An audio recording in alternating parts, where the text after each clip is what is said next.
এই আয়াতটি নাযিল হয়েছে হযরত সাদ বিন আবি ওয়াক্কাস রাদিয়াল্লাহু তাআলা আনহুর ব্যাপারে। তিনি 18 বা 19 বছর বয়সে ইসলাম কবুল করেন এবং ইসলাম কবুল করার পর তার মা হামনা বিনতে সুফিয়ান, আবি সুফিয়ানের ভাইজি, তিনি দারুণভাবে অসন্তুষ্ট হয়ে গেলেন এবং তিনি অনির্দিষ্ট কালের জন্য ধর্মঘট করলেন, অনশন ধর্মঘট। অনশন ধর্মঘট কিন্তু নতুন কিছু না, আগেও ছিল। এই অনশন ধর্মঘট শুরু করলেন এই কথা বলে যে যতক্ষণ পর্যন্ত তার ছেলে সাদ বিন আবি ওয়াক্কাস যতক্ষণ পর্যন্ত আল্লাহর প্রতি ঈমান প্রত্যাহার করে শিরকিয়াতের দিকে ফিরে না আসবে ততক্ষণ পর্যন্ত তিনি অনশন ভাঙবেন না, তিনি কিছু খাবেন। তার মা দলিল হিসাবে পেশ করলেন ছেলের সামনে যে দেখো পুত্র, তোমার কোরআন অনুযায়ী আমার হুকুম মানা, আল্লাহর হুকুম, আমার হুকুম তোমাকে মানতে হবে। আর আমার সাথে নাফরমানি করার অর্থ হচ্ছে আল্লাহর সাথে নাফরমানি করা। আল্লাহ অর্ডার করেছে আমার হুকুম তোমাকে মানতে হবে। এখন তুমি ওই তাওহীদকে ছেড়ে দিয়ে এই শিরকিয়াতের দিকে, আমি যেদিকে আছি সেদিকে ফিরে আসো। হযরত সাদ বিন আবি ওয়াক্কাস রাদিয়াল্লাহু তাআলা আনহু তিনি অত্যন্ত পেরেশান বোধ করলেন যে আমি এখন করবোটা কি। তিনি রাসূল করিম সাল্লাল্লাহু আলাইহি ওয়াসাল্লামের খেদমতে হাজির হলেন এবং ঘটনার বর্ণনা করলেন। এই ঘটনা যখন বর্ণনা তিনি করলেন রাসূলের কাছে, তখন সূরা আনকাবুতের এই আয়াত নাযিল হল, وَوَصَّيْنَا الْإِنسَانَ بِوَالِدَيْهِ حُسْنًا। উপদেশ দেওয়া হয়েছে মানব গোষ্ঠীকে তারা যেন তার মা বাপের প্রতি ইহসান করে, উপকার করে। কিন্তু وَإِنْ جَاهَدَاكَ لِتُشْرِكَ بِي مَا لَيْسَ لَكَ بِهِ عِلْمٌ فَلَا تُطِعْهُمَا। কিন্তু তারা যদি তোমার উপরে শিরক করতে চাপ সৃষ্টি করে অবশ্যই তাদের অনুসরণ করবা না। খবরদার, মা বাপ যদি আল্লাহর হুকুমের বাইরে যদি কিছু বলে সেই হুকুম মা বাপের পালন করা, জোরে বলে, পালন করা যাবে না। কোন অবস্থাতেই মা বাপের সেই হুকুম পালন করা যাবে না। আরেকটু ব্যাখ্যা হচ্ছে যে মা বাপের হক তো সবচাইতে বেশি, কোনো সন্দেহ নেই। কিন্তু সেই মা বাবাই যদি মানুষকে শিরক করতে বলে তাহলে এই শিরক করতে পারবেন। কারণ হলো আল্লাহ পাকের সাথে কাউকে শরীক স্থাপন করা যাবে না। কারণ তাদের অবৈধ আত্মা সন্তানের অমান্য করাই জরুরি। এর দলিল হচ্ছে মা লাইসা লাকা বিহি ইলম, যে ব্যাপারে তোমার জানা নাই, আল্লাহর সাথে শরীক করবা এরকম কোন শরীকদার এই পৃথিবীতে কেউ নাই এবং এ সম্পর্কে তুমি জানোই না। সুতরাং তুমি আল্লাহর সাথে মা বাপের কথা মতো কাউকে শরীক স্থাপন করতে পারবে। তাই মা বাবা যদি ভুলের উপরে থাকে তাহলে সন্তান সেই ভুলকে মানতে পারবে না, সন্তান সেই ভুলকে মানবে না। মা বাপ যদি ছেলে ইসলাম কবুল করেছে, মা বাপ ইসলাম কবুল করে নাই, এমন অবস্থা যদি হয় তাহলেও সেই মা বাপের সাথে খারাপ ব্যবহার করা যাবে না। ব্যবহার করতে হবে কি? ভালো ব্যবহার। কি করতে হবে? এই ভালো ব্যবহার সম্পর্কে রাসূল করিম সাল্লাল্লাহু আলাইহি ওয়াসাল্লামের কাছে প্রশ্ন করা হলো, আইয়ুল আমালি আহাব্বু ইলাল্লাহি তাআলা, আল্লাহর কাছে সবচাইতে ভালো আমলটা কি? রাসূল করিম সাল্লাল্লাহু আলাইহি ওয়াসাল্লাম জবাব দিলেন, আসসালাতু আলা ওয়াক্তিহা, নামাজ তার ওয়াক্ত মতো আদায় করা, এটাই হলো সবচাইতে ভালো আমল। সাহাবী প্রশ্ন করলেন, তারপরে কি? রাসূলুল্লাহ বললেন, বিররুল ওয়ালিদাইন, মা বাপের খেদমত করা, এটাই হলো সবচাইতে ভালো কাজ। আরেকজন প্রশ্ন করলেন, মান আহাব্বুন নাসি বিহুসনি সাহাবাতি, হে রাসূল, সবচাইতে আমার কাছে ভালো ব্যবহার পাওয়ার হক কার? আল্লাহর নবী বলেন, উম্মুক, তোমার মা। সাহাবী প্রশ্ন করলেন, সুম্মা মান, এরপরে কে? রাসূল বললেন, উম্মুক, তোমার মা। তারপরে কে? হুজুর বললেন, তোমার মা। তারপরে কে? হুজুর বললেন, তোমার পিতা। মার মর্যাদা কয় গুণ বাড়লো? কয় গুণ বাড়লো? 3 গুণ বেড়ে গেল। কার চাইতে? বাপের চাইতে মায়ের মর্যাদা কয় গুণ? 3 গুণ বেশি বেড়ে। হযরত আব্দুল্লাহ ইবনে আমর রাদিয়াল্লাহু তাআলা আনহু তিনি বলেছেন, যা রাজুলুন ইলা নবী সাল্লাল্লাহু আলাইহি ওয়াসাল্লাম ফাস্তাযানা লাহু ফিল জিহাদ। তিনি বলছেন যে একজন লোক রাসূলের কাছে আসলেন এবং তিনি অনুমতি চাইলেন জিহাদে যাওয়ার জন্য, যুদ্ধে অংশগ্রহণ করার জন্য। ফাকালা আহাইয়ুন ওয়ালিদাক, রাসূল জিজ্ঞেস করলেন, তোমার পিতামাতা কি জীবিত আছেন? তিনি জবাব দিলেন, ক্বালা নাম, হ্যাঁ আমার মা বাবা জীবিত আছে। ক্বালা ফাফিহিমা ফাজাহিদ, চলে যাও বাড়ি, মা বাবার খেদমত করো, এটাই তোমার জন্য জিহাদ। জোরে বলেন সুবহানাল্লাহ। হাতেমা নামক আরেকজন সাহাবী রাসূল করিম সাল্লাল্লাহু আলাইহি সাল্লামের কাছে উপস্থিত হলেন। তিনি অনুমতি চাইলেন যে রাসূল, আমি জিহাদে যেতে চাই, আমি জিহাদে যেতে চাই।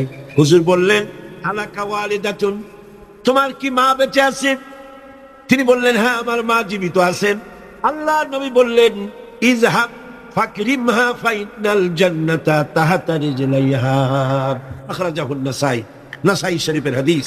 রাসূলুল্লাহ বললেন, তোমার মা যখন আছে, ইযহাব, ফিরে যাও, বাড়ি চলে যাও, ফাকরিমহা, এবং মায়ের সম্মান করো, ইজ্জত করো, মায়ের খেদমত করো, ফাইনাল জান্নাতা তাহতা রিজলাইহা, তোমার জান্নাত তোমার মায়ের দুই পায়ের নিচে। সুবহানাল্লাহ কইতে পারলেন না? পারলেন না জোরে সোরে সুবহানাল্লাহ বলতে? আমি বারবার এই কথা বলেছি আপনাদেরকে, আমরা হচ্ছি পুরুষ, আমাদের পায়ের তলে জুতা, স্যান্ডেল। আমাদের পায়ের তলে কি? জুতা, স্যান্ডেল। আর এই পর্দার আড়ালে যারা বসে আছেন, আমার ঘরে আপনার ঘরে যারা আছেন, আমাদের মা বোনেরা মায়ের জাত। নারীরা হচ্ছে কিসের জাত? নারীরা কিসের জাত? এই মায়ের জাত নারীর পায়ের তলে আল্লাহ জান্নাত। সুবহানাল্লাহ। আল্লাহর নবী মসজিদে নববীর ভিতরে বসে আছেন, সাহাবায়ে কিরামদের নিয়ে। দেখা গেল একজন বুড়ি মেয়ে লোক প্রবেশ করেছেন। বুড়িকে আসতে দেখে নবীজি দাঁড়ায় গেছেন। সোজা কথা মনে করুন, আপনি কি কথাটা সহজ মনে করছেন? বিশ্বনবী, আল্লাহর পরে যার মর্যাদা, একটা বৃদ্ধা মেয়ে লোক থেকে দাঁড়ায় গেছেন তার সম্মানে। মেয়ে লোক এসেছেন, রাসূলুল্লাহ নিজের চাদর মোবারক বিছায় দিলেন। রাসূলের সেই মহিলার কথা শুনলেন। মহিলা বিদায় হওয়ার পর সাহাবায়ে কিরাম বললেন, ইয়া রাসূলুল্লাহ, বুঝতে পারলাম না ইনি কে। আল্লাহ নবী নিজের চাদর বিছায় দেয় এই মহিলাকে। নবীজি বললেন, জানো না, আমি আমার মায়ের স্নেহ তেমন কিছু পাই নাই। আমি যখন মায়ের গর্ভে ছিলাম, 6 মাস বয়সের সময় মায়ের পেটে থাকাকালীন বাপের এতিম হয়ে গেছি। এরপরে মা মারা গেছেন। আমি মায়ের দুধ আমার কপালে তেমন হয় নাই, ভাগ্যে হয় নাই। মায়ের কোলে কাকে চলে মায়ের স্নেহ আমার কিসমতে তেমন হয় নাই। যা কোলে কাকে চলে, যার বুকের দুধ খেয়ে আমি বড় হয়েছি, উনি আমার সেই দুধ মা হযরতে হালিমাতুস সাদিয়া। আমার দুধ, মায়ের সম্মান ইসলাম এত বেশি দিয়েছে। মায়ের দুধের বদলা ইয়েমেন থেকে একজন হাজী সাহেব আসছে, মাকে ঘাড়ে নিয়ে তাওয়াফ করতেছে আর গান গাচ্ছে, শের পড়তেছে। মায়ের হক আদায় করে ফেলেছি, মাকে নিয়ে হজ করলাম, মাকে নিয়ে তায়েফ কি বলে মুজদালিফায় গেলাম, মিনায় গেলাম, রমিয়া হাজার করলাম, সাই করলাম, তাওয়াফ করলাম, মাকে গাড়ি নিয়ে সব করেছি। আমার মায়ের হক আমি আদায় করেছি। হযরত আব্দুল্লাহ বিন ওমর রাদিয়াল্লাহু তাআলা আনহুমা ওই লোকের শের শুনে, গান শুনে, এই কথা শুনে তিনি বললেন, তুমি কিসের হক আদায় করেছো? তুমি তো তোমার মায়ের একটা শব্দের হক আদায় করতে পারো নাই। তোমার মা কষ্টে পড়ে তোমাকে কোলে নিয়ে, তোমাকে তোমার কষ্টের সময়, বিপদের সময়, তোমাকে দুঃখে দেখে, কষ্ট দেখে মুখ থেকে যা শব্দটা বেড়েছে, সারাক্ষণ তো সেই হক আদায় করতে পারবা না। হক আদায় করছো, এত বড় কথা কি করে বলতে পারবে? মা বাপের, পিতামাতার আনুগত্যের চূড়ান্ত রূপ বলতে গিয়ে হযরত ইবনে আব্বাস রাদিয়াল্লাহু তাআলা আনহু বলেছেন, ওয়ান ইবনে আব্বাস রাদিয়াল্লাহু তাআলা আনহু আন্নাহু ক্বাল قال رسول الله صلى الله عليه وسلم من أصبح مطيعا لله في والديه أصبح له بابان مفتوحان من الجنة।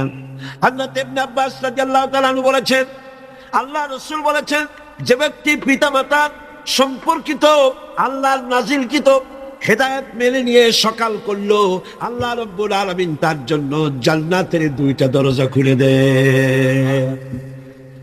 আর যদি মা বাপ বেঁচে নাই, দুজনের একজন আছে, তার খেদমত করে তাকে খুশি করে যদি সকাল করে, জান্নাতের একটা দরজা তার জন্য খুলে যায়। ওয়ামান আমসা আসিয়ান লিল্লাহি ফি ওয়ালিদাইহি আসবাহা লাহু বাবানে মাফতুহান মিনান নার। আর যদি মা বাপকে অসন্তুষ্ট করে আল্লাহ যে হুকুম করেছে সেই হুকুম অনুযায়ী মা বাবার খেদমত না করে, মা বাবার সাথে নাফরমানি করে যে সন্ধ্যা করলো, নবীজি বলেন তার জন্য জাহান্নামের দুইটা দরজা খোলা হয়ে যায়।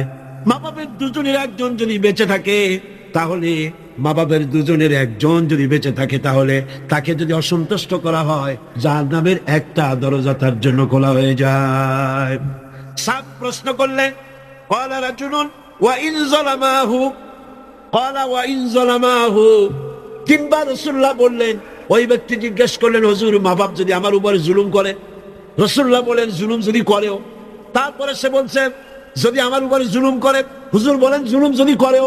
আবার প্রশ্ন করলেন, আমার উপরে মা বাপ যদি জুলুম করে? রাসূলুল্লাহ বলেন, জুলুম যদি করেও খবরদার তুমি মা বাবার সাথে নাফরমানি করবে না। সুবহান। মা বাবার খেদমত করো, কপাল খুলে যাবে। কি খুলে যাবে?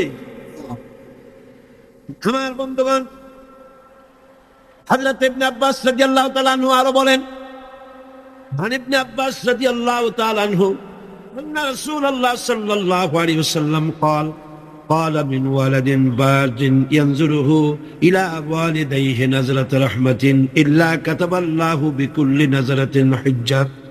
আল্লাহ নবী বলেন, হযরত ইবনে আব্বাস রাদিয়াল্লাহু তাআলা আনহু বর্ণনা করেছেন, রাসূলুল্লাহ বলেছেন, কেউ যদি তার মা বাপের দিকে যদি মহব্বতের নজরে, ভালোবাসার নজরে যদি তাকায়, তাহলে তার আমলনামায় একটা কবুল হজের সব আল্লাহ পাক আমলনামায় লিখে দিবেন। একজন প্রশ্ন করলেন, যদি এক সাহাবী প্রশ্ন করলেন, ইয়া রাসূলুল্লাহ, যদি কোন সন্তান তার মা বাপের দিকে দৈনিক 100 বার তাকায় তো কি হবে? আল্লাহ নবী বললেন, জেনে রাখো, 100 বার যদি দৈনিক মা বাপের দিকে রহমতের নজরে, ভক্তির নজরে, ভালোবাসার নজরে যদি তাকাও, আল্লাহ পাক তোমার আমলে 100 কবুল হজের সব লিখে দিবে। আল্লাহর ভাগ্যে কোনো অভাব নেই। তাই বলে আবার কেউ মনে করেন না যে হজ যখন ফরজ আছে এত কষ্ট করে টাকা খরচ না করিয়া মহব্বতের নজরে বাপের দিকে তাকাইতে, এতে কিন্তু কাম হবে না। উল্টা পাল্টা চিন্তা করবেন না, চিন্তাটা ঠিক মতো করে যার উপর ফরজ হয়েছে যাই আদায় করতে হবে। এখানে আল্লাহ পাক সওয়াব দিবেন, এই সওয়াবে আপনার হজ যে ফরজ হয়ে আছে সেই দায়িত্ব কিন্তু আদায় হবে না। আর মা বাবার খেদমত যদি করেন তাহলে আপনার দুনিয়ার ফায়দাটা কি? রাসূলুল্লাহ বলেছেন, আনাস ইবনে মালিক রাদিয়াল্লাহু তাআলা قال قال رسول الله صلى الله عليه وسلم من سره أن يمد له في عمره ويزداد له في رزقه فليبر والديه وليصل رحمه رواه أحمد। আল্লাহ নবী বলেন, হযরত আনাস বিন মালিক রাদিয়াল্লাহু তাআলা আনহু থেকে বর্ণিত, আল্লাহ নবী বলছেন, কেউ যদি দুনিয়ায় তার রিজিক বাড়াতে চায়, সম্মান বাড়াতে চায়, হায়াত বাড়াতে চায়, সে যেন তার মা বাপের খেদমত করে। মা বাপের খেদমত যারা করবে, মা বাপের সম্মান যারা করবে, আল্লাহ পাক তার রিজিকে বরকত দান করে দিবেন। রিজকে কোনোদিন অভাব হবে না। কবরের কাছে গিয়া, মাজারের কাছে গিয়া বলা লাগবে না, ইয়া খাজা মেরা মতলব কো পুরা কর দে, এটা বলা লাগবে, এটা বলা লাগবে না। আপনার রিজকে বরকত হয়ে যাবে মা বাপ যদি আপনাকে, আপনার জন্য দোয়া করে। এ দোয়া কবুল, মা বাবার দোয়া কি কবুল হয়ে যাবে। সুতরাং রাসূলুল্লাহ বলছেন, আল্লাহ নবী বলছেন, রিজকে বরকত হবে, সম্মান বৃদ্ধি প্রাপ্ত হবে, অশান্তি হবে না, অসম্মান হবে না। মা বাবার খেদমত করবা, রিজকে কোনো অভাব হবে না। সুবহান। হযরত আবী হুরায়রা রাদিয়াল্লাহু তাআলা আনহু বলছেন,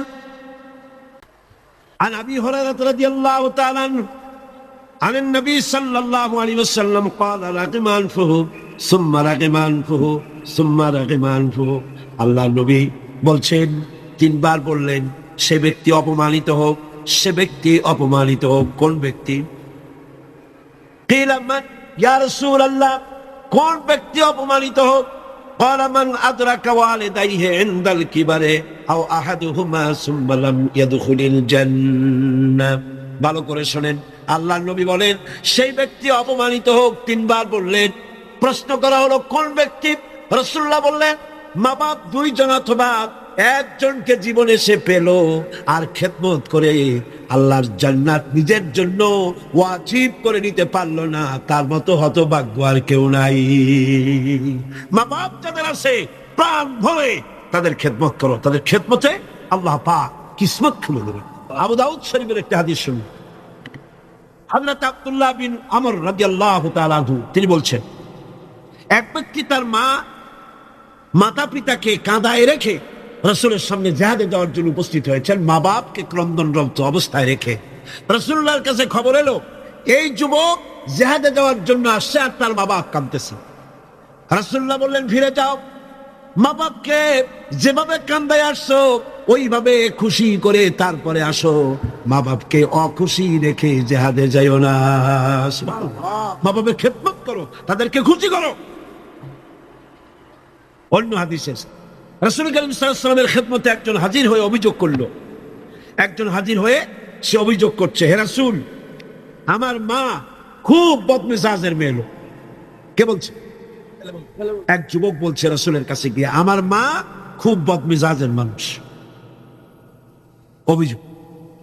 প্রিয় নবী তার জবাবে বললেন, হে যুবক 9 মাস ধরে অব্যাহত ভাবে তোমার মা যখন তোমাকে গর্ভে ধারণ করেছিল তখন তো তোমার মায়ের মেজাজ খারাপ ছিল না। তোমার মা যখন তোমাকে পেটে ধরে রাখছিল তোমার মেজাজ খারাপ ছিল? আরে কি সুন্দর কথা।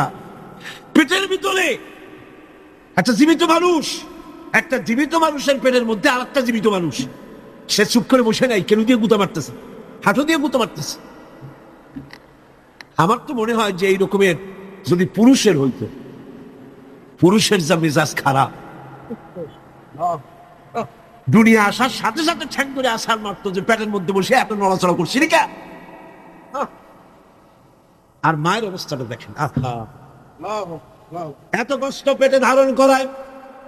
ডেলিভারি যখন করলো 10 মাসের পেটে ধরার কষ্ট আর ডেলিভারির কষ্ট, ডেলিভারিতে তো কত কষ্ট হয় সে কথা আল্লাহ ছাড়া আর কেউ জানে না।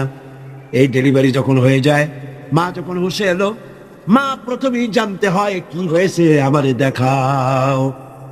সন্তান যখন মায়ের চোখের সামনে তুলে ধরা হয়, আমার আল্লাহ পাক বলেন মায়ের 10 মাসের পেটে ধরার কষ্ট আর ডেলিভারির কষ্ট সন্তানের চেহারা দেখার সঙ্গে সঙ্গে মায়ের মন থেকে আমি আল্লাহ মুছে ফেলে দেই। রাসূলুল্লাহ বলছিল, যুবক আজকে তুমি বলতেছো তোমার মায়ের মেজাজ খারাপ, কিন্তু 9 মাস যখন পেটের মধ্যে তুমি ছিলা তখন তোমার মেজাজ খারাপ হয় নাই।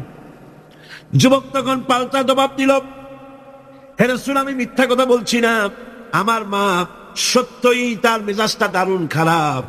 হুজুর বললেন সে যখন রাতের পর রাত জাগতো আর তোমারে দুধ খাওয়াইতো, তোমার মা গভীর রাতে ঘুমায়াস, তুমি চিৎকার করতেছ, ঘুম ভাঙা তোমারে কোলে নিয়ে দুধ খাওয়াইলো, 2.5টা বছর পর্যন্ত জ্বালাইছো মায়ের বুকের দুধ খাইয়া, দিনে দুপুরে রাত্রে কত কষ্ট দিছ, তখন তো তোমার মায়ের মেজাজ খারাপ ছিল না। আরে আর খেতে বসেছে মা কি করে? সকলকে আগে খাওয়ায়, স্বামীরে খাওয়াইলো, মেহমান খাওয়ালো, বাচ্চাদের খাওয়ালো, সব শেষে সামান্য তরকারি আর ভাত আছে, খাইতে বসছে সব শেষে, বাচ্চারে কোলে নিয়ে, বাচ্চা পায়খানা করে দিয়েছে কোলের মধ্যে। মা বিরক্ত হইল না, বিরক্ত হলো না। খাবারের থালাটা সবাই রেখে মা বাচ্চাকে কোলে করে নিয়ে বাচ্চাকে সাফ করালো, নিজের কাপড় চোপড় সাফ করলো, তারপরে ক্রন্দনরত বাচ্চার মুখে 2-3টা চুমা দিয়া তারপর আবার খাইতে বসলো। যেই মা তোমারে নিয়া এভাবে করে 2.5টা মাস পর্যন্ত বুকের দুধ খাওয়া তোমারে বড় করলো, তখন তো তোমার মায়ের মেজাজ খারাপ ছিল না। যুবক বলছেন, হে রাসূল আমার মা আমাকে নিয়ে যত কষ্ট করেছে আমি সে কষ্টের হক আদায় করে দিয়েছি, আমি তাকে হক আদায় করছি, তার খাবার দিয়েছি, পরার দিয়েছি, তারে নিয়ে হজ করেছি, হক আমি আদায় করে দিয়েছি। আল্লাহ জিজ্ঞেস করলেন, সত্যি কি তুমি হক আদায় করছো? কয়ে হ্যাঁ, আমি হক আদায় করে দিচ্ছি। প্রিয় নবী জবাবে বললেন, তুমি তো বলছো হক আদায় করেছো, কিন্তু আমার প্রশ্ন হচ্ছে, তুমি কি তোমার মায়ের সেই কষ্টের বদলা দিতে পেরেছো যে কষ্ট তোমাকে ভূমিষ্ঠ করার সময় তোমার মায়ের হয়েছিল? তোমাকে ডেলিভারি করার সময় তোমার মায়ের যে যন্ত্রণা হয়েছিল, সে হক আদায় করতে পেরেছো? কিয়ামত পর্যন্ত আদায় করতে পারবেন। খবরদার মা বাবার সঙ্গে নাফরমানি করো। মাতা পিতার সাথে যারা নাফরমানি করে তাদের কপাল পুড়ে যায়। একজন প্রশ্ন করেছেন, হে রাসূল, আমার মা বাপ তো জীবিত নাই, আমি খেদমত কিভাবে করব? কিভাবে তাদের খেদমত করব? আমি তো বেয়াদবি করে ফেলেছি, অনেক নাফরমানি করেছি, করবোটা কি? এখন আমার উপায় কি? রাসূল করিম সাল্লাল্লাহু আলাইহি ওয়াসাল্লাম বলেছেন, এর জন্য উপায় আছে, 4টা পদ্ধতি আছে। 4 পদ্ধতিতে মা বাপের মৃত্যুর পরে তাদের খেদমত করা যায়। কয় রকম? কয়টা পদ্ধতি? মুখস্থ করেন। মা বাপের সাথে যারা নাফরমানি করেছেন অথবা করেন নাই, মা বাপ মরে গেছে, এখনো আপনার দায়িত্ব আছে। কয়টা? 4টা। খিসালুন আরবা, 4টা পদ্ধতি আছে। আদ-দুআ লাহুমা ওয়াল ইস্তিগফারু লাহুমা ওয়াল ইনফাক আহাদিহিমা ওয়া ইকরামু সাদিকিহিমা। 4টা পদ্ধতিতে মৃত্যু মা বাপের খেদমত আপনি করতে পারেন। 1 নম্বরে হলো তাদের জন্য দোয়া করেন, সূরা ফাতিহা পড়েন, সূরা ইখলাস পড়েন।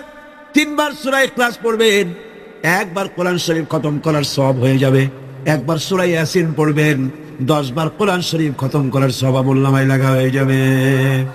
দরুদ শরীফ পড়েন, এগুলি বলে মা বাবার জন্য দোয়া করেন, আর বলেন রব্বিরহামহুমা কামা রাব্বায়ানি সগীরা। মা বাবার জন্য দোয়া করেন। 1 কয়টা পদ্ধতি? কয়টা? 1 নম্বরে হলো দোয়া করা। 2 নম্বরে ওয়াল ইস্তিগফার, মা বাবার জন্য ক্ষমা চাওয়া আল্লাহর কাছে। আল্লাহকে বলতে হবে, রব্বুল আলামিন, আমার মা বাপ মানুষ, অন্যায় করেছে, ভুল করেছে, গুনাহ করেছে, গুনাহ হইতে পারে, আল্লাহ তুমি দয়া করে আমার মা বাপের জিন্দেগির গুনাহ খাতা মাফ করে দাও। বলেন আমিন। আরো বলতে হবে, আল্লাহ পাক, আমার মা বাপ জীবনে যত গুনাহ করেছে তাদের জীবনের সাইয়্যাত গুলি হাসানাত দিয়া তুমি বদলাইয়া দাও। তুমি যদি ইচ্ছা করো তাহলে তো আমার মা বাপ যে গুনাহ করছে এই গুনাহগুলি তুমি নেকির পাল্লায় নেক পাল্লায় উঠাই দিতে পারো। পারে না? পারে না? সেভাবে দোয়া করো। 3 নম্বরে তাদের ওয়াদা পূরণ করো। মা বাপ তো সব ওয়াদা করে গেছেন, পূরণ করতে পারেন নাই, মা বাপের ওয়াদাগুলি পূরণ করে দাও। 4 নম্বরে মা বাপের যেসব বন্ধু আছে, মায়ের যেসব বান্ধবী আছে, তাদের সঙ্গে সম্মানজনক আচরণ করো, মাঝে মধ্যে তাদেরকে হাদিয়া দিও। পিতা আত্মীয়দের, পিতার বন্ধুদের সাথে বাপের মতো শ্রদ্ধা করো, সম্মান করো। সুবহানাল্লাহ। রাসূলকে প্রশ্ন করা হয়েছে, হুজুর আমি তো অনেক গুনাহ করে ফেলছি, আমার উপায় কি? হুজুর বললেন, মায়ের খেদমত করো। শুনতেছেন কথা? শুনতেছেন? আমি অনেক গুনাহ করেছি, আমার উপায় কি? হুজুর বললেন, মায়ের খেদমত করো। তিনি বললেন, হুজুর আমার তো মা বেঁচে নাই, এখন আমার উপায় কি? হুজুর কন, যাও খালার খেদমত করো, মায়ের গন্ধ খালার গায়ে দিয়ে আসে। সুবহানাল্লাহ। ভাইরা আমার,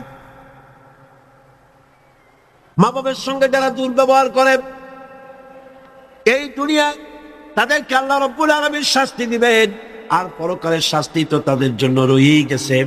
দুনিয়ার শাস্তিও আছে আর পরকালের শাস্তিও তাদের জন্য রয়ে গেছে। মা বাপের দোয়া অবশ্যই কবুল। 3 জনের দোয়া মুস্তাজাবুদ দাওয়াত। 3 জন। কয়জন? 3 জন। পীর সাহেবের দোয়া, মৌলানা সাহেবের দোয়া, সুফি সাহেবের দোয়া কবুল হইতেও পারে, নাও হইতে পারে। কোনো গ্যারান্টি হইতেও পারে, নাও হইতে পারে। কিন্তু আল্লাহর নবী 3 জনকে গ্যারান্টি দিয়েছেন, মুসাফির, প্রবাসী, তার দোয়া কবুল হবে। যেমন পাকিস্তান থেকে জামিয়া আশরাফিয়ার মুহতামিম হযরত মাওলানা ফজলুর রহিম সাহেব এখানে উপস্থিত হয়েছেন, কসরের নামাজ পড়ছেন। প্রবাসী মুসাফিরের দোয়া কবুল হবে, বলেন সুবহানাল্লাহ। আবার মাজলুম ব্যক্তি, অত্যাচারিত ব্যক্তি যদি দোয়া করে, আল্লাহ পাক তার দোয়া মঞ্জুর করে নেবেন। আর মা বাপ যদি সন্তানের জন্য দোয়া করে অবশ্যই সেই দোয়া কবুল হয়ে যাবে। অবশ্যই মা বাপের দোয়া কবুল, কোনো সন্দেহ নাই, লা শাক্কা ফি ওয়ালা রাইবা ফি। মা বাপ দোয়া করলে কবুল হবেই হবে। সুবহানাল্লাহ। এখন এই আয়াতের শেষ থেকে আল্লাহ পাক বলছেন, ফালা তুতিউহুমা ওয়া সাহিবুহুমা ফিদ দুনিয়া মারুফা। বাবা যদি মুশরিক হয়, মুশরিকা হয়, তাহলে তাদের সাথে আচরণটা কিন্তু খারাপ করা যাবে না। কথা বুঝতে পেরেছেন? আচরণ খারাপ করা যাবে না, আচরণ ভালো করতে পারে, ভালো হতে হবে। সদাচার করো, সদাচরণ করো। মা বাপ যদি অমুসলিম হয়, গুনাহগার হয়, এমনকি মা যদি বেশ্যা হয়, তোমার কাছে মা মাই, খবরদার মায়ের সাথে না ভারমানি করতে পারবে না। কথা বুঝে আসছেন? মাথায় ঢুকতেছে? মাথায় ঢুকতেছে? এবার দেখুন, হযরত আসমা বিনতে আবি বকর রাদিয়াল্লাহু তাআলা আনহা, তিনি বলছেন, আনা আসমা বিনতে আবি বকর রাদিয়াল্লাহু তাআলা আনহা قالت قدمت علي أمي وهي مشركة في عهد رسول الله صلى الله عليه وسلم। রাসূলুল্লাহর যুগে আমার মা মুশরিক অবস্থায় আমার বাড়ি আসলো। আমি প্রশ্ন করলাম, হে রাসূল, হে রাসূল, আমার মা আমার বাড়িতে আসছে, আমি কি তার সঙ্গে আত্মীয় জনিত ব্যবহার করব নাকি? আমার মা হিসাবে তার সাথে আমি সেরকম ব্যবহার করব নাকি? অথচ তিনি ইসলামের প্রতি বেজার, আপনার প্রতি নাখোশ, আল্লাহর প্রতি নাখোশ, ইসলাম তিনি ভালোবাসেন না। আমার বাড়ি আসছে, আমি তার মেয়ে, আমি এখন তার খেদমত করা বা তার প্রতি ভালো ব্যবহার করা আমার জন্য কি রকম হবে আপনি বলেন? নবীজি বললেন, অবশ্যই তুমি তোমার মায়ের সাথে সম্মানজনক, আত্মীয়তাজনক, মায়ের সাথে সন্তান যেমন ব্যবহার করে সেই ব্যবহার করা লাগবে। মা মুশরিকা হতে পারে, ব্যবহার পাবে সে সন্তান যে ব্যবহার করা উচিত সেই ব্যবহারই পাবে। এই জন্য যাদের মা এবং পিতা মুশরিক বা মুশরিকা, তাদের জন্য সন্তান কেঁদে কেঁদে আল্লাহর কাছে দোয়া করবে। তোমার মা যদি বেনামাজি হয়, তোমার বাপ যদি বেনামাজি হয়, তাহলে তাদের নসিহত করতে গিয়া আঙ্গুল উঁচু করে, চোখ রাঙাইয়া, মাথায় ধমক দিয়া, ধমকের সুখে সুরে মা বাপকে কথা বলতে পারবা না। পায়ে ধরে বলো মাকে, পিতাকে পায়ে ধরে বলো, বাবা, হে আমার মা বাবা, নামাজ পড়ছেন না, এটা জাহান্নামের রাস্তা, অনুগ্রহ করে নামাজ পড়ো, ধমক দেওয়া যাবে না। সুবহানাল্লাহ। আমার বন্ধুগণ, মা বাবার জন্য কেঁদে কেঁদে দোয়া করতে হবে। যাদের মা বাপ এরকম, ইসলাম সহ্য করতে পারে না, আল্লাহ সহ্য করতে পারে না, রাসূল সহ্য করতে পারে না, এটা তো সেই যুগে ছিল, কিন্তু বর্তমান যুগেও আছে না? নাই আছে কিনা? এই মাহফিলও বহুত মহিলা এভাবে চিঠি আমাকে লিখেছেন, মাহফিলে আসে কিন্তু স্বামী তা বরদাস্ত করতে পারেন, কিন্তু সিনেমায় গেলে কোনো খারাপ কিছু বলে টোনে, সেখানে যাও মাহফিলে যে ছেলে ইসলামী ছাত্র শিবির করে, অসহ্য, টাকা বন্ধ করে দাও, লেখাপড়া বন্ধ করে দাও, সহ্য হয় না। ইসলামী ছাত্র সংস্থা করে, বৌদি হয়ে গেছে, পয়সা দেয় না, খাবার দেয়। আরে কপাল পোড়া বাপ, তোমার তো চিন্তা করা উচিত, তোমার ছেলে সে তো কমিউনিস্ট আন্দোলন করে না, তোমার ছেলে তো সিনেমায় যায় না, তোমার ছেলে তো girls high school, girls college ছুটির সময় এতিমের মতো মেয়েদের দিকে তাকায় থাকে। তোমার ছেলে মাস্তানি করে না, তাঁতিবাজি করে না, ইসলামী ছাত্র শিবির করে, ইসলামী ছাত্রী সংস্থা করে, পবিত্র সংগঠন করে। তুমি তো ছেলেটা দিয়ে কানবা, আল্লাহ আমার ছেলে ভালো কাজ করতেছে। ঠিক কিনা? জোরে বলেন ঠিক কিনা? আমার বন্ধুগণ, মা বাবার জন্য দোয়া করতে হবে, মা বাবার জন্য দোয়া করতে হবে। রব্বির হামহুমা কামা রাব্বায়ানি সগীরা। খুব মিষ্টি করে ভালো করে পড়েন, রব্বির হামহুমা কামা রাব্বায়ানি সগীরা। হযরতে আবু হুরায়রা রাদিয়াল্লাহু তাআলা আনহু ইসলাম গ্রহণ করার পর দীর্ঘদিন যাবত তার মা ইসলাম কবুল করেন নাই, বরং আবু হুরায়রা রাদিয়াল্লাহু তাআলা আনহুকে বড় জ্বালাইছে। তিনি মায়ের পায়ে পড়েছেন, বহু অনুরোধ করেছেন, কোনো কিছুতে কাজ হয়নি। একদিন তিনি অনেক রাত করে বাড়িতে ফিরেছেন, মা তাকে প্রশ্ন করলেন, এত রাত কোথায় ছিলি? তিনি বললেন, আমি ছিলাম রাসূল করিম সাল্লাল্লাহু আলাইহি সাল্লামের কাছে। শোনা মাত্র মা তাকে খুব করে মারলেন, গলা ধাক্কা দিয়ে বাড়ি থেকে বের করে দিলেন। তিনি রাসূলুল্লাহর খেদমতে এসে কাঁদতে লাগলেন। আল্লাহ নবী বলেন, আবু হুরায়রা কাঁদো কেন? হযরত আবু হুরায়রা বললেন, ইয়া রাসূলুল্লাহ, মা আমাকে মেরেছে। বললেন, মারলো কেন? তিনি বললেন, ঘটনা শোনালেন, আপনার কাছ থেকে দেরি করে যাওয়ার কারণে আপনার নাম শুনে সহ্য করতে না পেরে আমাকে মারছে। হুজুর বলেন, আবু হুরায়রা, মা তোমাকে মেরেছে, এখানে আমার কিছু করার নাই। আমি এখানে দখলান্দাজ করতে পারবো না, আমি এখানে কোনো ইন্টারফেয়ার করতে পারবো না। মা মারছে, আমি কি করবো? সুবহানাল্লাহ। ভাই আমার, হযরত আবু হুরায়রা বলেন, ইয়া রাসূলুল্লাহ, মায়ের বিরুদ্ধে নালিশ করার জন্য তো আমি আপনার কাছে আসি নাই। বললেন, কেন এসছো? হযরত আবু হুরায়রা বলেন, ইয়া রাসূলুল্লাহ, আমি আসি দোয়া চাওয়ার জন্য। আমি জানি নবীজি যদি আল্লাহর দরবারে হাত উঁচু করে দোয়া মঞ্জুর হয়ে যায়। আপনি আমার মায়ের জন্য, হেদায়েতের জন্য দোয়া করুন। মা দুহাত তুলে দোয়া কর। আল্লাহর নবী তখন দুহাত উঁচু করে দোয়া করলেন, আল্লাহুম্মা ইহদি উম্মা আবি হুরায়রা, আয় আল্লাহ, আমি দোয়া করি আবু হুরায়রার মাকে তুমি হেদায়েত নসিব করে দাও। হযরত আবু হুরায়রা দৌড় দিলেন। কয়েকজন সাহাবী পিছন থেকে টেনে ধরলেন, দৌড়াও কেন? কোনো বিপদ হলো নাকি? তিনি বললেন, না, কোনো বিপদ হয় নাই। তবে দৌড়াও কেন? তিনি বললেন, দৌড়াই এই কারণে, আমাকে যেতে দাও, বাড়ি পর্যন্ত আমি দৌড়াই যেতে চাই। আমি বাড়ি পর্যন্ত দৌড়াই গিয়ে দেখতে চাই, আমি দৌড়ে আমার বাড়িতে আগে পৌঁছলাম না রাসূলুল্লাহর দোয়া আমি বাড়ি যাওয়ার আগে এই রাসূলের দোয়া আমার বাড়ি পর্যন্ত গেল নাকি। হযরতে আবু হুরায়রা রাদিয়াল্লাহু তাআলা আনহু তিনি বাড়িতে চলে গেলেন, দরজায় গিয়ে নক করলেন। ভেতর থেকে আওয়াজ এলো, কে? তিনি বললেন, মা, আমি আবু হুরায়রা এসেছি। মা বলছেন, আব্বু অপেক্ষা করো, দরজা খুলে দিতেছি। হযরতে আবু হুরায়রা তিনি বললেন, মায়ের গলার আওয়াজ দিয়েই আমি বুঝতে পারলাম আমি ঘরে আসার আগে রাসূলুল্লাহ তীর তার নিশানায় পৌঁছে গেছে, দোয়া কবুল হয়ে গেছে। হযরতে আবু হুরায়রা বললেন, মা বেরিয়ে এলেন, গোসল করে এসেছেন। মা আমারে বললেন, বাবা, তোমাকে মারার পর আমি বড় অনুতপ্ত হয়েছি যে আমি মারলাম কেন। আমার ছেলে তো কোনো খারাপ মানুষের কাছে যায় নাই, দুনিয়ার সর্বশ্রেষ্ঠ মানুষের কাছে গেছে, মারলাম কেন? বড় অনুতপ্ত আর অনুশোচনা আমি করেছি। আমি গোসল করেছি, আমি ওযু করেছি, আমাকে জলদি করে দিয়ে চলো, আল্লাহর নবীর খেদমতে নিয়ে হাজির করে দাও। হযরতে আবু হুরায়রার মা ঘোষণা করলেন, লা ইলাহা ইল্লাল্লাহু মুহাম্মাদুর রাসূলুল্লাহ। বন্দুক দিয়ে গুলি করলে সেই গুলি তার টার্গেটে পৌঁছতে যত না দেরি হবে, মা বাপের দোয়া, বাবার দোয়া এর থেকে দ্রুত গতিতে আল্লাহ পাকের আরশ আজিম পর্যন্ত পৌঁছে যাবে। এগুলি পৃথিবীতে কোথাও নাই, ইসলাম শিখিয়েছে। কে শিখিয়েছে? যারা বলেন, কে শিখিয়েছে?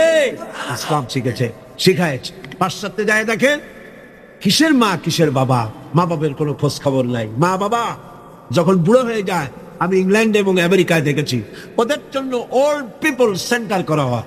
বুড়া বুড়ি, আমি নাম দিচ্ছি ওইটার বুড়া বুড়ি এতিমখানা। বুড়া বুড়িরা ওইখানে থাকে, ওই ঘরের মধ্যে। ছেলে মেয়েরা কোনো খোঁজ খবর নেয় না। 25শে ডিসেম্বর তারিখে প্রতি বছর একখানা কার্ড ছেলে তার বাপের নামে পাঠায়, মায়ের নামে পাঠায়। বাবা ওই কার্ডখানা নিয়ে তারপরে বন্ধুদের দেখায়, আমার ছেলে আমাকে মনে করছে। সারা বছর খোঁজ নেয়। এরপরে যখন মরে 2-3 দিন পর্যন্ত মদের বোতল, দুধের বোতল, খবরের কাগজ ভিতরে কেউ নেয় না, দরজার কাছে পড়ে আছে। কারণ কি? পুলিশে এসে দরজা খুলিয়া দেখে ভিতরে বুড়া মরে পড়ে আছে, কেউ নাই, ছেলেও নাই, মেয়েও নাই, দেখারও কেউ নাই। এই হলো পাশ্চাত্যের অবস্থা। আর ইসলাম কি নিয়ামত! সুবহানাল্লাহ, ইসলাম বিরাট নিয়ামত। মা বাবার সম্মান করতে শিখিয়েছে, সেখানে সম্মান নাই। সন্তানের কাছে সম্মান হবে কি করে? সন্তান তার মায়ের প্রতি যে আকৃষ্ট হবে কিসের মাধ্যমে? দুধ খাওয়াবার মাধ্যমে। আমার দেশে পাশ্চাত্যের আবহাওয়া লেগে গিয়েছে, বহুত মা তার সন্তানকে দুধ খাওয়ায় না। কোনটার দুধ খাওয়ায়? টিনের দুধ খাওয়া, নিজের শরীর ভালো রাখার জন্য টিনের দুধ খাওয়া। তো সন্তানের মহব্বত ওই টিনের দিকে, বোতলের দিকে বেশি হবে, মায়ের দিকে হবে না। দুধ হচ্ছে একটা ফ্লো। মায়েরা, আমার মা বোনেরা যারা আসছেন শোনেন, ব্রেস্ট ক্যান্সার যে হয়, মায়ের মেয়ে লোকদের যে ব্রেস্ট ক্যান্সার হয়, চিকিৎসা বিজ্ঞানীরা বলেছেন ব্রেস্ট ক্যান্সার হওয়ার জন্য সবচাইতে বড় কারণ সন্তানকে দুধ না খাওয়ানো। এটা হলো আরেকটা কারণ আছে, সেটা আমি বললাম না, ডাক্তারদের কাছ থেকে জেনে নিবেন। এটা হলো সবচাইতে বড় কারণ, সন্তানকে দুধ না খাওয়ানো। এই ফ্লোটা, এই স্বাভাবিক ফ্লো আপনি বন্ধ করে রাখছেন, সন্তানকে খাওয়াচ্ছেন না। ব্রেস্ট ক্যান্সার যদি হয়, অপারেশন করে শরীরের যে সৌন্দর্য রক্ষা করতে চাইছিলেন 12 আনাই 16 আনাই শেষ হয়ে গেল। এই দুধ, মায়ের বুকের দুধ সন্তানের জন্য শুধু খাদ্য নয়, এর মধ্যে রয়েছে মেডিসিন। এর মধ্যে রয়েছে কি? মেডিসিন। সন্তান ছিল ফি কারার মাকিন, মায়ের পেটের মধ্যে একটা সুরক্ষিত জায়গায়, কোন রোগের জাত সেখানে পৌঁছতে পারে না, এরকম একটা জায়গায় ছিল। পৃথিবীতে আসলো, এখানে আছে পলিউশন, এখানে আছে নানান রকমের রোগ, কি জীবাণু, এগুলি রয়েছে। সুতরাং তার কষি চামড়ার লোমকূপের মধ্য দিয়া এই রোগগুলি ঢুকে যেতে পারে। এই রোগ থেকে শরীরকে বাঁচাবার মতো রেজিস্ট্যান্স, স্ট্যামিনা, শক্তি তার মধ্যে নাই। এই জন্য আল্লাহ কি করলেন? অ্যান্টিবায়োটিক ঔষধও সহ্য হবে না, রোগ থেকেও তার বাঁচানো যাবে না।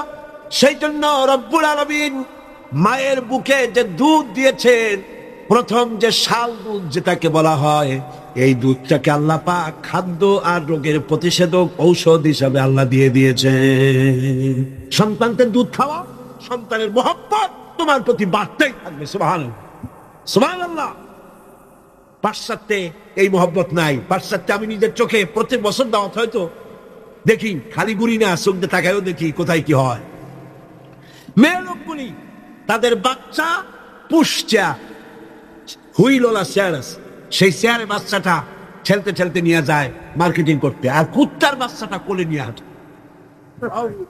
নিজের ছেলে কান্দে, তাতে কিছু আসে যায় না, কুত্তারে কোলে নিয়ে, কুত্তারে চুমা দিয়া তারপরে নিয়ে যায়। যে কুকুরের যে যত্ন আছে, শিশুর সেই যত্ন পাশ্চাত্যে নাই। অথচ শিশুর মর্যাদা আল্লাহ দিয়েছেন, শিশুর হক, মায়ের দুধ তাকে খেতে দিতে হবে। এ দায়িত্ব দিয়েছে আল্লাহ পাক, এ হক আদায় করার জন্য মাকে দায়িত্ব দিয়েছে। আমার মা বোনেরা, আপনারা আপনাদের মহলে কথা শোনান, সর্বত্র পৌঁছান, কোন মা যেন তার সন্তানকে নিজের দুধ থেকে যেন বঞ্চিত না করে। সন্তান রোগ থেকে বাঁচবে, মায়ের প্রতি মহব্বত বাড়বে, ভালোবাসা। এভাবে আল্লাহ পাক বলছেন, তোমার উপরে যদি এই মা বাবার খেদমত তো তুমি করবাই, কিন্তু মা বাবা যদি অন্যায় করতে বলে, শিরক করতে বলে, গুনার কাজ করতে বলে, অবশ্যই তুমি সেই গুনার কাজ করবা না। ওয়াত্তাবি সাবিলা মান আনাবা ইলাইয়া, বরং অনুসরণ করবে সেই ব্যক্তি, যে ব্যক্তি আমার পথে পরিচালিত হয়েছে, আমার পথে যে চলছে, আমার পথে যে ডাকে, তার দিকে এগিয়ে আসো। সুম্মা ইলাইয়া মারজিউকুম, আর এরপরে তোমাদের সকলকেই আমার কাছে ফিরে আসতে হবে। কার কাছে? কার কাছে? ফাউনাব্বিউকুম বিমা কুনতুম তা'মালুন, আর এরপরে কিয়ামতের দিন তোমাদের সমস্ত কাজের ফলাফল আমার কাছে প্রকাশিত হয়ে যাবে। মুনাজাত করব, মুনাজাতের পরে আযান হবে বা জামাত, আমরা নামাজ পড়ে যাব ইনশাআল্লাহ। আল্লাহুম্মা আমিন। রব্বানা যালামনা আনফুসানা ওয়া ইল্লাম তাগফির লানা ওয়া তারহামনা লানাকুনান্না মিনাল খাসিরিন। রব্বানা লা তুযিগ কুলুবানা বা'দা ইয হাদাইতানা ওয়া হাব লানা মিন লাদুনকা রাহমাতান ইন্নাকা আনতাল ওয়াহ্হাব। আয় আল্লাহ তাআলা, লক্ষ লক্ষ মুসলমান নরনারী দীর্ঘক্ষণ ধরে তোমার কোরআনের কথা আমরা শুনেছি। হায় আল্লাহ, তুমি দয়া করে, মেহেরবানি করে আমাদের দুরূদ ও সালাম আলোচনার সওয়াব জনাবে মুহাম্মদ রাসূলুল্লাহ সাল্লাল্লাহু আলাইহি ওয়াসাল্লামের রূহ মুবারকে পৌঁছে দাও। রব্বুল আলামিন, আমরা যারা মা বাপ হারাইছি, যে মা বাপের কথা এতক্ষণ আলোচনা করলাম তোমার কোরআন থেকে, হায় আল্লাহ, আমাদের মা বাপের কবরগুলিকে জান্নাতের টুকরায় পরিণত করে দাও। রব্বির হামহুমা কামা রব্বায়ানি সগীরা। সবাই পড়েন, রব্বির হামহুমা কামা রব্বায়ানি সগীরা। হায় আল্লাহ তাআলা, সারা জীবন যত গুনাহ করেছি, আল্লাহ তুমি আমাদের গুনাহকে মাফ করে দাও। আল্লাহ, এই তাফসীরুল কোরআন মাহফিল কিয়ামত পর্যন্ত কবুল করে নাও। রব্বানা তাকাব্বাল মিন্না ইন্নাকা আনতাস সামিউল আলিম ওয়া তুব আলাইনা ইন্নাকা আনতাত তাওয়াবুর রহিম। সুবহান রাব্বিকা রাব্বিল ইজ্জাতি আম্মা ইয়াসিফুন ওয়া সালামুন আলাল মুরসালিন আলহামদুলিল্লাহি রাব্বিল আলামিন। ওয়াজআল আখিরা কালিমাতিনা ইনদাল মাউত লা ইলাহা ইল্লাল্লাহু মুহাম্মাদুর রাসূলুল্লাহ। আসসালামু আলাইকুম। আমরা আলোচনা শুরু করি, পড়েন আমার সাথে। আউযু বিল্লাহি মিনাশ শাইতানির রাজিম। বিসমিল্লাহির রাহমানির রহিম। বিতাড়িত মরদুদ শয়তানের ওয়াসওয়াসা থেকে আল্লাহর কাছে পানাহ চাচ্ছি। আল্লাহ রাব্বুল আলামিন এখানে বলছেন وَوَصَّيْنَا الْإِنسَانَ بِوَالِدَيْهِ। আল্লাহ পাক বলছেন আমি মানুষকে নসিহত করেছি, উপদেশ দিয়েছি, তারা যেন তাদের মা বাপের হককে যেন চিনে নেয়, যেন বুঝে নেয়। কারণ হলো মানুষের প্রধানতম দায়িত্ব হলো আল্লাহর উপরে ঈমান আনা, আর তারপরে দায়িত্ব হলো আল্লাহর উপরে ঈমান নিষ্ঠা আনুগত্য করার পরেই পারিবারিক কর্তব্য পালন হলো প্রথম দায়িত্ব। আর সেই প্রথম দায়িত্বের শুরুতে উচ্চ স্থান হলো আল্লাহর পরে, উচ্চ স্থান হলো মা বাপের। সুবহানাল্লাহ। আল্লাহর পরে, আল্লাহ রাসূলের পরে সবচাইতে উচ্চ স্থান কার? আল্লাহর আনুগত্যের পরে মা বাপের আনুগত্য যেন মানুষ করে। এজন্য আল্লাহ রাব্বুল আলামিন তিনি বলছেন وَقَضَى رَبُّكَ أَلَّا تَعْبُدُوا إِلَّا إِيَّاهُ وَبِالْوَالِدَيْنِ إِحْسَانًا। তোমার রবের পক্ষ থেকে এটা ফয়সালা হয়ে গিয়েছে, এটা চূড়ান্তভাবে ফয়সালা হয়েছে যে আমি আল্লাহর পরে, আমি আল্লাহর ইবাদতের পর এহসান করতে হবে, উপকার করতে হবে, ভালোবাসতে হবে, মহব্বত করতে হবে, এহসান করতে হবে মা বাপের। কার? চিল্লায় কোন কার? মা বাপের আনুগত্য করা, হুকুম মানা আল্লাহ পাক ফরজ করুন। আল্লাহ পাক শিখালেন ইম্মা ইয়াবলুগান্নাল কিবারা আহাদুহুমা আও কিলাহুমা ফালা তাকুল লাহুমা উফফিন ولا تنهرهما وقل لهما قولا كريما। আল্লাহ পাক বলছেন তাদের মধ্যে একজন অথবা উভয় তোমাদের সম্মুখে যখন বার্ধক্যে পৌঁছে যায়, তাহলে তাদেরকে তাদের সামনে এই শব্দটি পর্যন্ত বলো না, এবং তাদেরকে ভৎসনা করো না, ধমকের স্বরে কথা বলো না, মাথা উঁচু করে ধমকের স্বরে চোখ রাঙায় কথা বলো না, বরং আদবের সাথে সম্মানের সাথে কথা বলো। সুবহানাল্লাহ। মা বাবার সাথে কেমনে কথা বলতে হবে আল্লাহ পাক শিখাই দিচ্ছেন। মা বাবার সঙ্গে কথা বলবা ভদ্রতার সাথে, সম্মানের সাথে, এবং তাদের সাথে দোয়া করতে হবে আল্লাহ রাব্বুল আলামিনের কাছে। আল্লাহ পাক শিখাচ্ছেন ওয়াখফিদ লাহুমা জানাহাল যুল্লি মিনার রাহমা ওয়া কুর রাব্বিরহামহুমা কামা রাব্বায়ানি সগীরা। হে পরওয়ারদিগার, এভাবে দোয়া করো। মা বাপ তাদের জন্য নরম এবং বিনীত হয়ে তাদের সামনে অবনত হও, করুণার ডানা বিছায়া দাও। মা বাবার জন্য কি করো? করুণার ডানা বিছায়া দাও, আর তাদের জন্য এইভাবে দোয়া করো, হে আমার রব, আমার শিশুকালে, আমার সহায়হীন সময়, আমার যখন কোনো উপায় ছিল না, পায়খানা করে বিছানায় পায়খানার ভিতরে পড়ে থাকতাম, সাফ করতে আমি পারি না, বলতেও পারি না, আমার ভাষা নাই। শীতের রাতে পেশাবের মধ্যে পড়ে আছি, এত অসহায়, আমি না কাঁদলে কেউ আমার কাছেও আসে না, কথা বলতে পারি না। আমার অসহায় সময় আমার মা বাপ যেভাবে আমাকে স্নেহ করে লালন পালন করেছে, হে আমার মাবুদ, অকৃত্রিম স্নেহ দিয়ে আমাকে যেভাবে লালন করেছে, আয় আল্লাহ তুমি আমার মা বাপকে তোমার রহমতের করে লালন পালন করো। পড়েন সব আমার সাথে, রব রব্বিরহামহুমা কামা রাব্বায়ানি সগীরা। সবাই পড়েন, রব্বিরহামহুমা কামা রাব্বায়ানি সগীরা। আয় আমার রব, আমার মা বাবার উপর রহমত করো, শান্তিতে রাখো। আপনারা প্রত্যেক নামাজের মোনাজাতে আপনারা যখনই দোয়া করবেন এই করবেন, মনে থাকবে? মনে থাকবে? খবরদার ভুলে যাবেন। সূরা বনী ইসরাঈলের এই দুটি আয়াতের মধ্যে কয়েকটি শিক্ষা পাওয়া যায়। প্রথম হচ্ছে, মুমিনের উপর আল্লাহ রাব্বুল আলামিন আল্লাহর পরে সবচেয়ে বড় অধিকার করে দিয়েছেন পিতামাতা। আল্লাহর পরেই অধিকার কার? পিতামাতা। আল্লাহর ইবাদতের পরই পিতামাতার সাথে ভালো ব্যবহার করার নির্দেশ দিয়েছেন আল্লাহ পাক। জি। আর 2 নম্বরে, মাতা পিতা বার্ধক্যে উপনীত হলে তাদের মেজাজের ভিতরে কিছুটা রুক্ষতা আসতে পারে না? মা বাপ যখন মানুষ যখন বুড়া হয়ে যায় তখন মেজাজ কি ভালো থাকে নাকি? না না, এক পিড়ি সব বিমারি, একটা রোগী এক বার্ধক্য শত রোগের উৎস। নানান রকমের রোগ ব্যাধি আসে, কানে কম শোনে, স্বাস্থ্য ভালো না, মেজাজ খারাপ, এই জন্য তাদের মেজাজটা একটু রুক্ষ হয়ে যায়। সন্তান তাতে যেন বিরক্ত না হয়, খুশির সাথে বরদাস্ত করতে হবে, এমনকি ওহ শব্দটি বলা যাবে না। সুবহানাল্লাহ, আল্লাহ নিষেধ করছেন বরদাস্ত। অনেক লোক আছে মা বাবা বুড়ো হয়ে গেছে, আর এই বুড়ো হয়ে যাওয়ার পর বিরক্ত হয়ে সন্তান বলতে থাকে, এই বুড়িটা মরে না কেন, বুড়াটা মরে না কেন? বলেন নাউজুবিল্লাহ।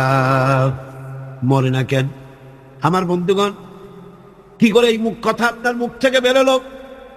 আপনার কি মনে নাই আপনি যখন ছোট ছিলেন তখন অসুস্থ হয়েছেন, টাইফয়েড হয়েছে, রোগ হয়েছে, ডাক্তারপত্র তেমন সেকালে পাওয়া যেত না। আপনার কাছে বসে ঘরে বৈদ্যুতিক লাইট নাই, কেরোসিনের আলো জ্বালায়া মা শিয়রে বসে বসে কোরআন শরীফ তেলাওয়াত করে আর চোখের পানি দর দর করে পড়তে থাকে। আখিরি রজনীতে মা দুহাত উঁচু করে রোগাক্রান্ত মৃত্যু শয্যায় শায়িত সন্তানের পাশে বসে দোয়া করে, রব্বুল আলামিন আমার জীবনের বিনিময়ে আমার সন্তান তারা হায়াত দারাজ করে দাও। যেই মা এমন করে দোয়া করে সন্তানের জন্য, সেই সন্তান বউর কথা মতো অথবা নিজেই মায়ের মেজাজ খারাপ দেখে বলে, বুড়িটা মরে না কেন? আল্লাহ পাক বলছেন, মাতা পিতার মান মর্যাদার দিকে লক্ষ্য রাখো। সূরা বনী ইসরাঈলের আয়াতে এই শিক্ষা পাওয়া যায়, মান মর্যাদার ভিতরে উপরে লক্ষ্য রাখো, কারণ এখন আয় রোজগার করতে পারে না আগের মতো, তাদের অভিমান আসতে পারে, যখন যা প্রয়োজন সন্তানটা দেয় না, বউ একটা ঘরের মধ্যে দাজ্জাল মার্কা, চাইলেও পায় না, নানা রকম অসুবিধার কারণে মান অভিমান হতে পারে, গোসা হতে পারে। আল্লাহ নির্দেশ করছেন, সন্তান তুমি যেন মা বাপের সাথে রাগারাগি করবা না। কবর মায়ের সাথে পিতার সাথে কখনো খারাপ ব্যবহার করবে না। কে নিষেধ করেছেন? বিনয়ের সাথে কথা বলো। আল্লাহ বলছেন মা বাপের সাথে কিভাবে কথা বলো? বিনয়ের সাথে, নরম সুরে, একান্ত অনুগত খাদেমের মতো কথা বলবো। সুবহান। পিতামাতার অসহায় এবং দুর্বল অবস্থায় তাদেরকে বেশি করে সম্মান করো, কারণ মনে রাখা দরকার, তোমার হাজারো বিরক্তি সহ্য করেছে ছোটবেলায় তোমার মা বাবা, হাজার বিরক্তি সহ্য করেছে। কোলে উঠেছো, ঘাড়ে উঠেছো, পেশাব করেছো, পায়খানা করেছো, বিরক্তি সহ্য করে নাই মা? সহ্য করে নাই? হাজার সহ্য করেছে। এই জন্য আল্লাহ পাক বান্দাকে স্মরণ করে দিয়েছেন, বান্দারে মা বাপের জন্য দোয়া করবি, রব্বিরহামহুমা কামা রাব্বায়ানি সগীরা। এই দায়িত্ব কে দিলেন? কে দিলেন? এখন আপনি যেন দায় সারার জন্য, আল্লাহ দায়িত্ব দিছে বলে আপনি দায় সারার মতো মায়ের একটু কাপড় দিলেন, বাপের একটু জামা দিলেন, 2-5টা টাকা দিলেন, দায় সারার জন্য দিচ্ছেন না অন্তরের মহব্বত দিয়ে দিচ্ছেন? এটা দেখছেন কি? দেখেন আল্লাহ কি বলছেন, রব ربكم أعلم بما في نفوسكم إن تكونوا صالحين فإنه كان للأوابين غفورا তোমার রব কিন্তু জানেন যে তুমি কি দায় সারা গোছের কাজ করছো না আমার অর্পিত দায়িত্ব হিসেবে তুমি তোমার মাকে সম্মান করছো, টাকা দিচ্ছ, পিতাকে সম্মান করছো, আমি দেখতে পাচ্ছি। তবে আল্লাহ পাক তওবাকারীকে ভালোবাসেন, সালিহিনদেরকে ভালোবাসেন, আর আল্লাহ পাক হচ্ছেন গফুর, তিনি হচ্ছেন ক্ষমাশীল। দায়িত্ব পালন হিসেবে মহব্বত দিয়ে, ভালোবাসা দিয়ে, শ্রদ্ধা দিয়ে তোমার মা বাপের খেদমত করবে, দায় সারা গোছের জন্য না হয়। কারণ এককালে তুমি ছেলে তাদের মুখাপেক্ষী। ভালো করে শোনেন, এককালে আমরা সবাই মা বাপের মুখাপেক্ষী ছিলাম না? বলেন ছিলাম না? এককালে তুমি যাদের মুখাপেক্ষী ছিলে তারা আজ তোমার মুখাপেক্ষী হয়ে গেছে। আবার সময় আসবে যখন আমরাও আমাদের সন্তানদের মুখাপেক্ষী হয়ে যাব। তিলকাল আইয়াম নুদাবিলুহা বাইনান নাস, এটাই হলো ইতিহাস, এরকমই হবে। দাদা বসেছিল পুকুর পাড়ে গোসল করবে, একেবারে কুজো হইয়া হাঁটু মাথার উপর উঠে গেছে। নাতি কাছে গিয়ে বলছে, দাদা বর্ষিটা কত দিয়ে কি দিছ? দাদা তো বর্ষির মতো কুজো হয়ে গেছে। দাদা রসিকতা বুঝতে পেরেছেন। দাদা বলছেন, ভাই কেনা লাগবে না, সবাই আসতে তুমিও একটা ফ্রি পাবা। কাজে আজকে আমরা এক সময় অসহায় ছিলাম, মা বাপ আমাদেরকে যত্ন করে লালন পালন করেছে, আর তারা অসহায়। তুমি তাদেরকে যদি মর্যাদা দাও, তুমি তখন অসহায় হবে, তোমার সন্তান তোমাকে অবশ্যই মর্যাদা দেবে।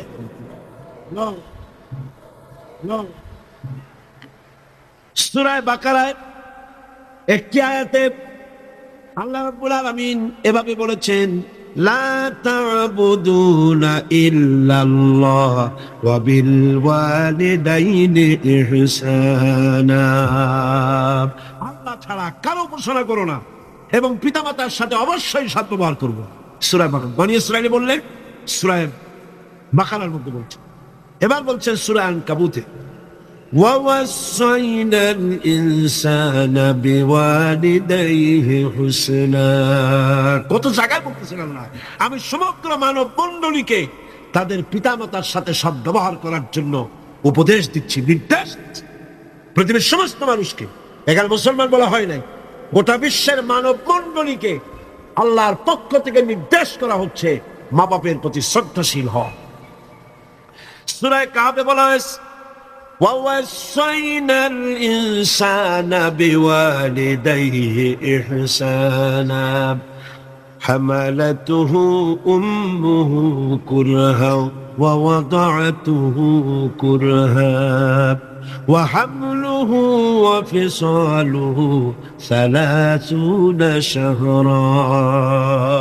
আমি মানব গোষ্ঠীকে নির্দেশ করেছি তোমার পিতামাতার ইহসান করো। তোমার মা তোমাকে গর্ভে ধারণ করেছে অত্যন্ত কষ্টের সাথে, আর ডেলিভারিও করেছে অত্যন্ত কষ্টের সাথে, আর 30টি মাস ধরে নিজের বুকের দুগ্ধ দিয়ে খাওয়াইয়া তোমার মানুষ করছে। খবরদার মা বাবার সঙ্গে লাভার নেই। মায়ের পেটের ভিতরে যখন সন্তান থাকে, পেটের ভিতরে যখন সন্তান থাকে, সন্তান নড়াচড়া করতে থাকে, মা বাবার স্বাভাবিক, মায়ের স্বাভাবিক অবস্থা তখন আর থাকে না। লক্ষ্য করেন, মায়ের স্বাভাবিক অবস্থা থাকে না, ক্ষুধা কম হয়ে যায়, খেতে পারে না, মাথা ঘুরাতে থাকে, শরীরের ভিতরে একটা অস্বাভাবিক অবস্থা বিরাজ করে, তার মাসিক অসুখটা বন্ধ হয়ে যায়। আল্লাহ রাব্বুল আলামিন তাকে খাওয়াবার জন্য, পেটের ভিতরে সন্তান বড় হচ্ছে, এই সন্তান খাবে কি, সেজন্য আল্লাহ রাব্বুল আলামিন মায়ের নাভির সঙ্গে আর সন্তানের নাভির সঙ্গে একটা তার লাগায় দিয়া মায়ের মাসিক রক্তগুলি এগুলি সন্তানের শরীরের ভিতরে, সন্তানের শরীরকে দিয়ে আল্লাহ পাক বড় বানায় দেন। মা তখন দুর্বল হতে থাকে। এই সময় মাকে সবচাইতে বেশি ভালো খাবার দেওয়া উচিত। আমার দেশে মানুষেরা বোঝে না, পৃথিবীতে অপুষ্টিজনিত রোগে সবচাইতে ভোগে পৃথিবীর মধ্যে নারী মেয়ে লোকেরা। সবচাইতে অপুষ্টিজনিত রোগে কারা ভোগে? মেয়ে লোকেরা। সেদিকে আপনাদের লক্ষ্য রাখা দরকার। আপনার সন্তান ধারণ করেছে, আপনার বংশকে রক্ষা করার দায়িত্ব পালন করছে স্ত্রী। তার সন্তান, তার পেটে যখন সন্তান এসেছে তখন তাকে ভিটামিন খেতে দিতে হবে, ক্যালসিয়াম খেতে দিতে হবে, দুধ খেতে দিতে হবে, মাছ খেতে দিতে হবে, শাক খেতে দিতে হবে, গোশত খেতে দিতে হবে, ভালো ভালো খাবার তাকে দিতে হবে। এটা দেওয়া দায়িত্ব আপনি। তার রক্তগুলি সব সন্তানের মধ্যে চলে যাচ্ছে। এখন দেখুন আল্লাহ রাব্বুল আলামিন কি করছেন, রক্তগুলি নাভির ভিতর থেকে, পাইপের মধ্য থেকে শরীরের মধ্যে আল্লাহ দিয়ে দিচ্ছেন। মুখের মধ্যে দিয়ে আল্লাহ খাওয়ার নাই, মুখটাকে আল্লাহ পাক পবিত্র রেখে দিলেন, যাতে করে দুনিয়া আসার পরে বান্দা যেন ওই পবিত্র মুখ দিয়ে আল্লাহ রাব্বুল আলামিনের নামের জিকির করতে পারে। দুনিয়া যখন আসলো, সন্তান যখন দুনিয়া আসলো, লাইনটা কেটে গেল। কয়টা লাইন ছিল বুঝেন না কথা? মার পেটের মধ্যে লাইন ছিল কয়টা খাবারে? একটা লাইন ছিল। যখন দুনিয়া আসলো সঙ্গে সঙ্গে লাইনটা কেটে দেওয়া হলো। ধাত্রীতে কাটুক, নার্সে কাটুক, ডাক্তারে কাটুক, লাইনটা তারা কেটে দেওয়া হলো। খাবারের লাইন ছিল, লাইন কাটা। এখন কি খাবে? দেখুন আল্লাহ রাব্বুল আলামিনের কুদরত কত। মায়ের খেদমত কেন করবেন? পেটের মধ্যে বসে তার রক্ত খেয়েছেন, তার রক্ত দিয়ে আপনার শরীর বড় হয়েছে। আর দুনিয়া আসার পর যখন একটা লাইন কেটে দেওয়া হলো, লাইন একটা কেটে গেল, আল্লাহ পাক বুকের মধ্য দিয়া মায়ের বাচ্চার মুখের মধ্যে ডবল লাইন চালু করে দিলেন। ডবল লাইন চালু করে দিয়েছেন, দুধ এসে গিয়ে। এই দুধ সৃষ্টি করেছেন কে? সন্তান। ক্ষুধা লাগলে বলে চাইতে পারে না, বলতে পারে না। আল্লাহ রাব্বুল আলামিন মায়ের কলিজার ভিতরে এমন আকর্ষণ দিয়েছেন সন্তানের প্রতি। সন্তান যখনই ক্ষুধা লাগে, সন্তান কাঁদতে থাকে, আর কান্নার আওয়াজে মায়ের কলিজার ভিতরে অসহ্য বেদনা শুরু হয়ে যায়, সন্তানের প্রতি আকর্ষণ সৃষ্টি হয়ে যায়। যত কাজ থাকুক না কেন সব ফেলে দিয়ে মা দৌড়ে গিয়ে কলিজার টুকরা সন্তানকে বুকের সাথে জড়াইয়া ধরে। সুবহানাল্লাহ। এজন্য বাচ্চা যখন গর্ভে থাকে, আল্লাহ নবী বলেছেন, আল মারআতু ইযা হামিলাত কানা লাহা আজরুস সাইমিল কায়েম আল মুখবিতিল মুজাহিদ ফি সাবিলিল্লাহ। আল্লাহ পাকের নবী বলেন, মায়ের পেটে যখন সন্তান থাকে, এই সন্তান পেটে থাকার কারণে রাতের বেলা যে ঘুমাতে পারে না ঠিক মতো, সারা রাত দাঁড়ায় দাঁড়ায় ইবাদত করলে যত সওয়াব হইতো, আল্লাহ পাক মায়ের আমলনামায় সেই সওয়াব লিখে দেন। মা যে খেতে পারে না ঠিক মতো খেতে পারে না, এই জন্য 10টি মাস রোজা রাখতে পরে যে সওয়াব হতো মায়ের আমলনামায়, আল্লাহর নবী বলেন রোজার সওয়াব আল্লাহ পাক তার আমলনামায় লিখে দেন। সে যে কষ্ট বরদাস্ত করে, এই কষ্ট বরদাস্ত করার জন্য পেটে ধারণের কষ্ট আর ডেলিভারির কষ্ট বরদাস্ত করার কারণে পুরুষেরা জিহাদ করে যে সওয়াব পাবে, মা সন্তান পেটে ধরে ডেলিভারি করে সন্তান মানুষ করে সেই জিহাদের সওয়াব পাইয়া যাবে। সুবহানাল্লাহ। আমার বন্ধুগণ, এ সওয়াব আল্লাহ পাক মানুষকে দান করেছেন। মা বাপের খেদমত করতে বলেছেন, মাকে ভুলে যেও না, মায়ের প্রতি শ্রদ্ধাশীল হও, মায়ের জন্য আল্লাহর কাছে দোয়া করো, আমার কাছে মা বাপের জন্য প্রার্থনা করো। রব্বির হামহুমা কামা রাব্বায়ানি সগীরা। পড়েন সবাই, রব্বির হামহুমা কামা রাব্বায়ানি সগীরা। আয় আল্লাহ, আমার মা বাপ যেমন স্নেহের করে আমাকে লালন পালন করেছে, তুমিও আমার মা বাপকে তোমার রহমতের করে লালন পালন করো। এখানে একটা জিনিস লক্ষ্য করো, হামালাতহু উম্মুহু ওয়াহনান আলা ওয়াহনি, ওয়াহনান আলা ওয়াহনি। শান্তির পর শান্তি, কষ্টের পর কষ্ট। অর্থাৎ পেটে ধরার কষ্ট, ডেলিভারির কষ্ট, এই যে কষ্ট মা বহন করছে, এই কষ্টের ঋণ মানুষ সন্তানেরা কোনোদিন শোধ করতে পারবে না। পারবে? সন্তান যদি তার বুকের চামড়া দিয়া মায়ের জন্য এক জোড়া জুতা তৈরি করে দেয়, পিঠের চামড়া নয়, সন্তান যদি তার বুকের চামড়া দিয়া মায়ের পায়ের এক জোড়া যদি জুতা তৈরি করে দেয়, মায়ের এক ফোঁটা দুধের হক আদায় হবে না। আল্লাহ পাক বলছেন ওয়াইন জাহাদাকা আলা আন তুশরিকা বি মা লাইসা লাকা বিহি ইলম ফালা তুতি'হুমা ওয়া সাহিবুহুমা ফিদ দুনিয়া মা'রুফা। আল্লাহ পাক বলছেন তারা যদি তোমাকে, মর্যাদা তাদের আল্লাহর পরেই মা বাপের মর্যাদা, আল্লাহর পরে কার মর্যাদা? সন্তানের কাছে মা বাপের মর্যাদা।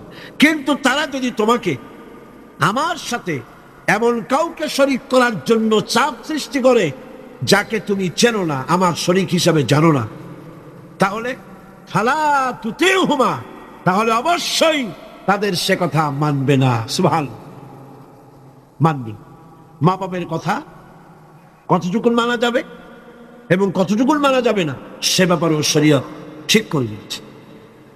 ঠিক এরকম আরেকটি আয়াত সূরা আনকাবুতের মধ্যে এসেছে। আল্লাহ পাক বলছেন ওয়াওয়াসাইনাল ইনসানা বিওয়ালিদাইহি হুসনা ওয়া ইন জাহাদাকা লিতুশরিকা বিমা লাইসা লাকা বিহি ইলম ফালা তুতি'হুমা। আল্লাহ পাক নির্দেশ করছেন মা বাপের খেদমত করো, সম্মান করো, ইহসান করো। আর তারা যদি তোমাদের উপরে কোন চাপ সৃষ্টি করে আমার সাথে কাউকে শরীকে স্থাপন করার জন্য, তাহলে অবশ্যই তাদের এই কথা তোমরা মানবে না। এর ব্যাখ্যা হচ্ছে এই আয়াতটি নাজিল হয় সেই সময় যখন তিরমিজি, আহমদ এবং নাসাই এই তিনটি হাদিসে এই দৃষ্টান্তটা এসেছে এই আয়াত নাজিলের প্রেক্ষাপট সম্পর্কে।